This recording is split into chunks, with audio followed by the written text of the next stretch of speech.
नमस्कार दोस्तों, गार्गी क्लासेस पर आपका स्वागत है। डेट आज की 20 अगस्त 2022। देख लेते हैं इंडियन एक्सप्रेस के इंपॉर्टेंट न्यूज़ जो अभी हम इस वीडियो में डिस्कस करेंगे। सबसे पहले हम बात करते हैं फ्रंट पेज की। बांग्लादेश प्राइम मिनिस्टर शेख हसीना जी का अभी विजिट होने वाला है 4 दिन का इंडिया में। ठीक है, 5 सितंबर से स्टार्टिंग है। तो इसमें ट्रेड, डिफेंस टाइज, इनको लेकर के बातचीत होने वाली है। और एक इम्पॉर्टेंट इनॉग्रेशन होगा कनेक्टिविटी को लेकर के, दैट इज़ स्वाधीनता सड़क, जो कि बांग्लादेश और इंडिया को कनेक्ट करती है। ठीक है, इसके अलावा देखो, चाहे सिटीजनशिप अमेंडमेंट एक्ट हो या फिर एनआरसी को अपडेट करने को लेकर के जो मुद्दा है, उसको लेकर के बहुत सारे इश्यूज हाईलाइट हुए, पर उनका असर इंडिया बांग्लादेश रिलेशनशिप पे एडवर्सली अभी तक नहीं गया है। हाँ, बातें बहुत हुई हैं, ऐसी बात नहीं है, पर हाँ फिर भी कहीं ना कहीं इस रिलेशनशिप अच्छे लेवल पे पहुंच चुकी है। दूसरी तरफ जिस तरीके से बांग्लादेश में कई बार ऐसे इंसिडेंट आते हैं कि भाई हिंदुओं पर अटैक किए जा रहे हैं या वहाँ पर हिंदू टेम्पल्स पर अटैक किए जा रहे हैं, तो वो भी इंसिडेंट आते हैं, तो वो एक अलग तरीके से ट्रीटमेंट दिया जा रहा है उस इशू को। और बाकी जो एक डिप्लोमेटिक टाई है, एक जो एंगेजमेंट है दोनों पार्टनर्स के बीच में, दोनों जो पड़ोसी देश हैं, वो एक अलग लेवल पे जा रहा है। ठीक है, तो कुल मिलाकर के ये बात है। और बाकी जब विजिट होगी तब देखेंगे, जिसमें border management, river sharing, river water sharing, इसको लेकर के डिस्प्यूट रहता है। ठीक है, क्योंकि तीस्ता वाटर शेयरिंग को लेकर के अभी तक भी कोई एग्रीमेंट नहीं आया, क्योंकि वेस्ट बंगाल गवर्नमेंट ऑब्जेक्शन कर देती है। इसके अलावा डेवलपमेंटल प्रोजेक्ट्स को लेकर के बातचीत होगी, तो विजिट होगी तब देखेंगे और क्या क्या बातचीत होती है। ठीक है, तो ये तीस्ता रिवर का एक बार हम नेटवर्क देख लेते हैं। ये आप देख सकते हो, ब्रह्मपुत्रा रिवर है, उसका नेटवर्क है, और उसी की ट्रिब्यूटरी है तीस्ता रिवर, जो कि सिक्किम से ओरिजिनेट होती है, जो कि यहाँ पर आप देख सकते हो। ये देखो ये, ठीक है, ये तीस्ता फिर बांग्लादेश और इंडिया की बॉर्डर बनाती हुई और ब्रह्मपुत्रा में राइट बैंक में ज्वाइन कर लेती है। राइट बैंक ट्रिब्यूटरी है ब्रह्मपुत्रा रिवर की। ओके, ब्रह्मपुत्रा रिवर का नेटवर्क अच्छे से देख लेना भाई। ठीक है, तिब्बत से ओरिजिनेट हो रही है, लेक मानसरोवर के पास सिटी का येलोंग जैंगपो नाम से इसको जाना जाता है वहाँ पर। फिर ये एंटर हो जाती है दिहांग नाम से। ठीक है ना, इंडिया अरुणाचल प्रदेश में एंटर होती है तब उसका नाम होता है दिहांग। और फिर जैसे ही इसमें ये जो लोहित रिवर आकर के ऐड हो जाती है, तो उसके बाद में इसका नाम क्या हो जाता है, ब्रह्मपुत्रा। फिर ये असम प्लेन्स में उतर जाती है ये। ठीक है, और यहाँ से ब्रह्मपुत्रा प्लेन, जो असम प्लेन्स है, वहाँ से फिर इसका नाम ब्रह्मपुत्रा रहता है पूरे असम में। फिर बांग्लादेश में जैसे एंटर होती है, इसका नाम पड़ जाता है जमुना। इधर से गंगा जो आती है, उसका नाम रहता है पद्मा। पद्मा और जमुना दोनों ज्वाइन करती है अल्टीमेटली मेघना को, नाम बढ़ जाता है मेघना। और मेघना नाम से फिर बे ऑफ बंगाल में ये मर्ज हो जाती हैं। ठीक है, तो थोड़ा ये ध्यान रख लेना। अच्छा, इंपॉर्टेंट जो ट्रिब्यूटरीज हैं ब्रह्मपुत्रा की, वो देख लो, दिबांग, ठीक है, कामेंग, मानस, रायदेक, और एक ये हो गया जलढाका, और एक ये तीस्ता। ये राइट बैंक ट्रिब्यूटरीज हैं। लेफ्ट बैंक ट्रिब्यूटरीज में धनसिरी, लोहित, ये इंपॉर्टेंट ट्रिब्यूटरीज आ गई। ठीक है, और इधर लगे हाथ चलो, गंगा का नेटवर्क भी आपको दिया हुआ है, ये भी थोड़ा ध्यान से देख लो। ठीक है, यहाँ से गंगा ओरिजिनेट हो रही है देवप्रयाग से मेजरली। बाकी गंगा का नेटवर्क थोड़ा कॉम्प्लेक्स है, आपको पता होना चाहिए वो तो। ठीक है, देवप्रयाग में जब अलकनंदा और भागीरथी दोनों मिल जाती है, तब जाकर के गंगा बनती है। फिर आप देखो, गंगा जब फिर हरिद्वार में प्लेन्स में उतर जाती है। फिर रामगंगा इसको लेफ्ट बैंक ट्रिब्यूटरी के तौर पे ज्वाइन करती है। फिर यमुना का नेटवर्क भी इधर साथ साथ में है। यमुनोत्री ग्लेशियर, बंदरपूंछ ग्लेशियर जो है, वहाँ से ये राइज होती है। फिर यमुना की राइट बैंक ट्रिब्यूटरीज में चंबल आ जाती है, चंबल की ट्रिब्यूटरी है बनास। इसके अलावा केन, बेतवा, ये कुछ और इंपॉर्टेंट रिवर्स हैं जो कि यमुना की ट्रिब्यूटरी हैं। Ultimately Yamuna right bank tributary के तौर पे इलाहाबाद में, जो कि आज के टाइम में हम प्रयागराज नाम से जानते हैं, तो प्रयागराज में आकर के और गंगा के साथ ज्वाइन हो जाती है। फिर गंगा में आकर के फिर यहाँ पर देख सकते हो आप, पटना के आसपास में सोन रिवर, वो है राइट बैंक ट्रिब्यूटरी, वो आके ज्वाइन करती है। और लेफ्ट बैंक ट्रिब्यूटरीज में गोमती देख लो, घाघरा देख लो, गंडक देख लो, और ये कोसी रिवर आ जाती है। ठीक है, और एक रिवर और आती है महानंदा। ठीक है, इसी एरिया में महानंदा और ज्वाइन करती है। ओके, फिर ये एंटर हो जाती है पद्मा नाम से, क्योंकि यहाँ पे फरक्का के पास में, वेस्ट बंगाल में एक जगह है फरक्का, वहाँ से एक डिस्ट्रीब्यूटरी साउथ की तरफ निकल जाती है जिसका नाम है हुगली, और फिर ये पद्मा नाम से एंटर हो जाती है गंगा, कहाँ पे, बांग्लादेश में, जो कि अल्टीमेटली मैंने आपको बता दिया ब्रह्मपुत्रा के साथ मिलकर के बे ऑफ बंगाल में मिल जाती है, मेघना रिवर के साथ आगे मिलके। ठीक है, इधर देख लो, ये बराक रिवर है।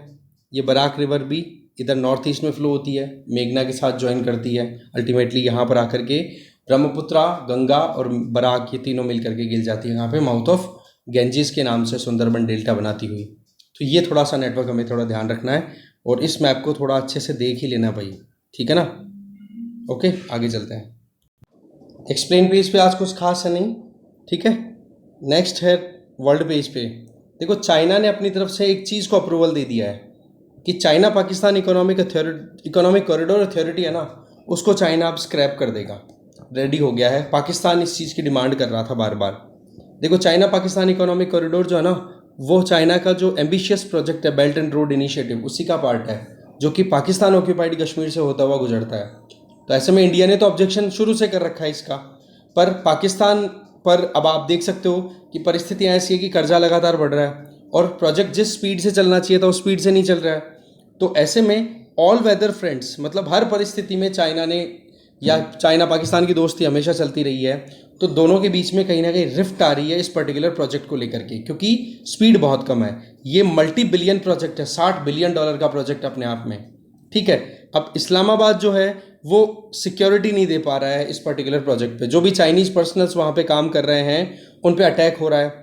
इस वजह से चाइना जो है वो इस प्रोजेक्ट को लेकर के थोड़ा सा, कहते हैं ना कि टेंशन में है। कुल मिला के ये कह सकते हैं इतना पैसा भी लग गया और वहाँ पर तो टेंशन है। और सीधी सी बात है भाई, टेररिज्म जैसी इश्यूज रहती हैं पाकिस्तान के लिए, खुद के लिए तहरीक-ए-तालिबान पाकिस्तान करके एक ग्रुप ऑपरेट करता है, वो वहाँ के लिए सरदर्दी है, ठीक है। तो ऐसे में चाइना पाकिस्तान इकोनॉमिक कॉरिडोर का एक बार हम मैप देखते हैं थोड़ा सा।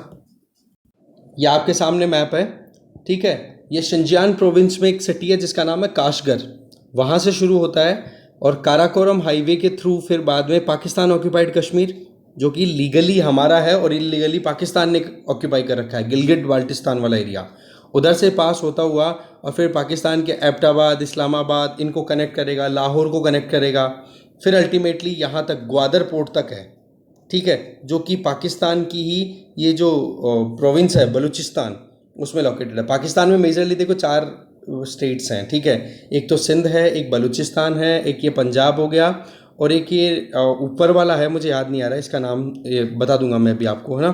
देख ही लेते हैं एक बार, चलो पहले एक बार मैप देख लो फिर दिखा देता हूँ, ठीक है।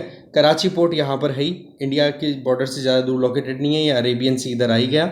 ये क्वेटा, यहाँ पर बॉम्ब ब्लास्ट, कई बार अटैक आते ही रहते हैं, अटैक होते ही रहते हैं वहाँ पर टेररिस्ट। और ये है इंटरनेशनल बॉर्डर जो कि पाकिस्तान और अफ़गानिस्तान को डिवाइड करती है, और इसको डुरंट लाइन बोलते हैं। और इस डुरंट लाइन को अफ़गानिस्तान में रहने वाले कई कबीलियाई ग्रुप हैं वो बिल्कुल एक्सेप्ट नहीं करते हैं, ठीक है। उनका ये मानना है कि पाकिस्तान में कहीं तक भी हम जा सकते हैं।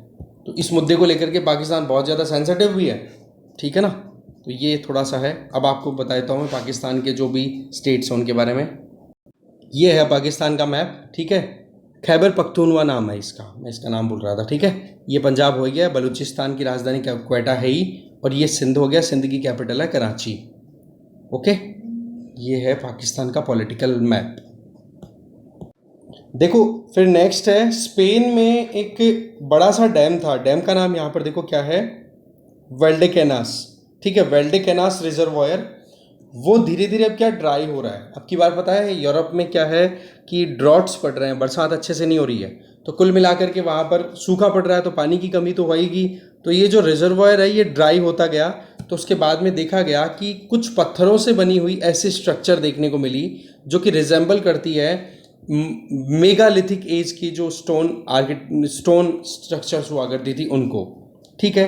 तो ऑफिशियल इसको बोला गया है द डॉल्मेन ऑफ गुडेल पेरल, ठीक है, द डॉल्मेन ऑफ गुडेल पेरल। और इसको स्पेनिश लैंग्वेज में क्या बोलते हैं, स्पेनिश स्टोनहेंज, ओके। अब इसमें क्या है, कई ऐसे मेगालिथ्स हैं, मतलब बड़ी साइज के पत्थर हैं जो कि उनसे सर्कुलर स्ट्रक्चर बनाई हुई है, जो कि आपने ऑलरेडी देख लिया, और इनकी एज बताई जा रही है 5000 BC, ठीक है। तो ऐसे में आप देख सकते हो कि जैसे जैसे पानी खत्म हुआ तो ये अपने आप में इमर्ज होकर के आया। तो ये जो नेम्स हैं ये ज़रूर याद रख लेना, क्वेश्चन आ सकता है भाई रिसेंटली ये जगह न्यूज़ में थी, क्या है क्या नहीं है। और ये स्पेन की सेंट्रल प्रोविंस, ठीक है, कैसेरस में लोकेटेड है। ये डैम अगर हम देखें, डिस्कवर किया था जर्मन आर्कियोलॉजिस्ट ह्यूगो, और यहाँ पर ह्यूगो ओबरमेयर, ठीक है, ओबेर मेयर के द्वारा 1926 में आइडेंटिफाई किया गया था। फिर वही चीज़ है, ये फ्लडेड हो चुके थे, डूब गए थे, अब वापस से जब सूख रहा है तो ये रीइमर्ज होकर के आ रहा है, ठीक है। नाम देख लेना भाई, स्पेनिश स्टोनहेंज, ओके। आगे चलते हैं। नेपाल में पहला ह्यूमन मिल्क बैंक ओपन कर दिया गया है। इसमें क्या है, कोई प्रीमेच्योर बच्चे होते हैं या फिर जिनका जन्म के टाइम पे वज़न कम होता है या फिर मैटरनल मॉर्टेलिटी की वजह से माता की जल्दी डेथ हो जाए, तो बच्चों को फिर जो ह्यूमन मिल्क की रिक्वायरमेंट होती है शुरुआती टाइम पर, तो उसके लिए अल्टीमेटली ये एक इम्पॉर्टेंट ह्यूमन मिल्क बैंक जो है वो इनॉग्रेट किया गया है। इसमें पार्टिसिपेटिंग पार्टी कौन कौन सी हैं? नेपाल की गवर्नमेंट, यूरोपियन यूनियन और यूनिसेफ। ठीक है। नेक्स्ट है, आईआरसीटीसी ने अपनी तरफ से एक नोटिफिकेशन रिलीज़ किया है अपनी वेबसाइट पे। आईआरसीटीसी आपको पता है, जिसकी फुल फॉर्म तो यहाँ पर Indian railway catering and tourism corporation यहाँ पे। तो आईआरसीटीसी पे आप रेलवे की टिकट्स बुक करते हो, तो ओवरऑल देखा जाए तो कितना डेटा है आईआरसीटीसी के पास में, और उस नोटिफिकेशन में क्या है कि उसका मोनेटाइजेशन किया जाएगा, बेचा जाएगा उस डेटा को। तो इसको लेकर के देखो, प्रिवेसी को लेकर के मुद्दे हाईलाइट हो रहे हैं। कुल मिलाकर की बात ये है, अब डेटा भी क्या होगा, पर्सनल डेटा भी शेयर किया जा रहा है, नाम, age, mobile number, gender, email address, payment mode, ये सारी चीज़ें, इवन लॉगिन पासवर्ड, इनके बारे में भी कहीं ना कहीं पूरी डिटेल शेयर की जाएगी। तो ऐसे में ऑब्जेक्शन ये है कि भाई लोगों का जो राइट टू प्रिवेसी आर्टिकल 21 के अंडर में, वो आप कैसे कॉम्प्रोमाइज़ कर सकते हो डेटा को मोनेटाइज करने के हिसाब से। इकोनॉमिक सर्वे की बात करें ना 2021-22 में, तो इंडियन रेलवे लगभग 1.23 बिलियन टन का तो माल ढोती है एक साल में, और 1.25 बिलियन पैसेंजर्स ट्रैवल करते हैं। तो कुल मिलाकर आप देख लो, डेटा की कोई कमी है क्या? बस इस डेटा को मोनेटाइज किया जा रहा है। तो सीधी सी बात यह है कि अपॉर्चुनिटी तो है, पैसे तो आप कमा लोगे, यूटिलाइज कर लोगे पैसे का, पर कुल मिलाकर के आपके पास में क्या हमारे देश में कोई कानून है जो कि डेटा प्रोटेक्शन की बात करता हो? रेलवे आईआरसीटीसी ने जो अपना ये नोटिफिकेशन रिलीज़ किया ना, इसमें क्या बोला है? बोला मोनेटाइजेशन के लिए प्रॉपर रोड मैप तैयार किया जाएगा, और उसमें ध्यान रखा जाएगा एक तो पर्सनल डेटा प्रोटेक्शन बिल 2018 और एक इंफॉर्मेशन टेक्नोलॉजी एक्ट 2000 और एक यूरोपियन यूनियन का जो जनरल डेटा प्रोटेक्शन रेगुलेशन है वो। बोला इस तरीके से इन तीनों के प्रोविजंस को ध्यान में रखते हुए और फिर बाद में डेटा को मोनेटाइज किया जाएगा। पर सवाल ये है कि 2018 का जो डेटा प्रोटेक्शन बिल है वो तो भाई आपने रिपील कर लिया, पर्सनल डेटा प्रोटेक्शन बिल। तो हमारे पास में क्या आज की तारीख में कोई ऐसा बिल है या ऐसे लॉ है जो कि पर्सनल डेटा या फिर बिल इस तरीके से डेटा को प्रोटेक्ट कर सके? तो आंसर है नो। तो ऐसे में ये अपने आप में एक मुद्दा थोड़ा सा फंसेगा। ठीक है ना? ये देख लो, यहाँ पर करंटली हमारे पास में ऐसा कोई डेटा प्रोटेक्शन रूल नहीं है, बट फिर भी आईआरसीटीसी ने अपनी तरफ से प्रपोजल दिया है। अब देखने वाली बात है ऊँट किस करवट बैठता है, टाइम बताएगा।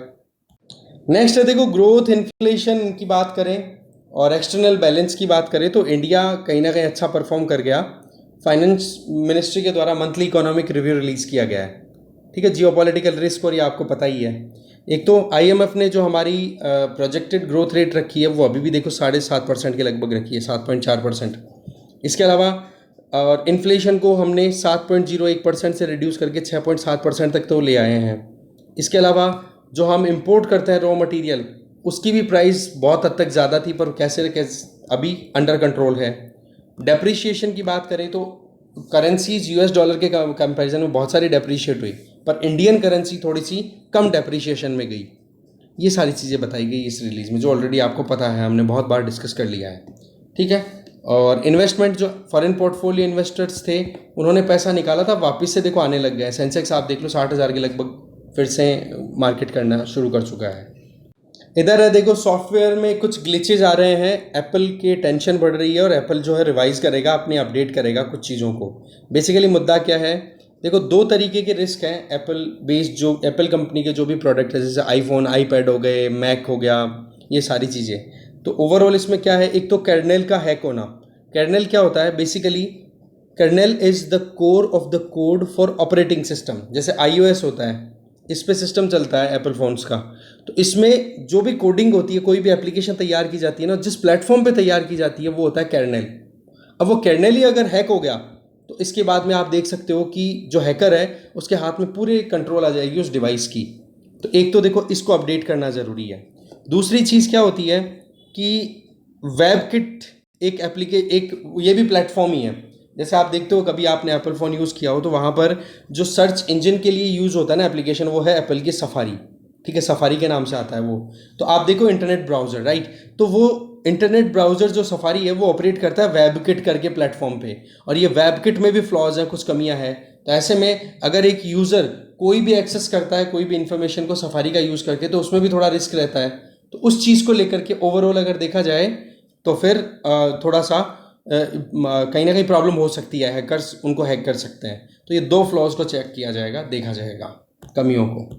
आज एक्सप्लेन पेज पे कुछ खास है नहीं, डिस्कशन यहीं खत्म है। Thank you very much.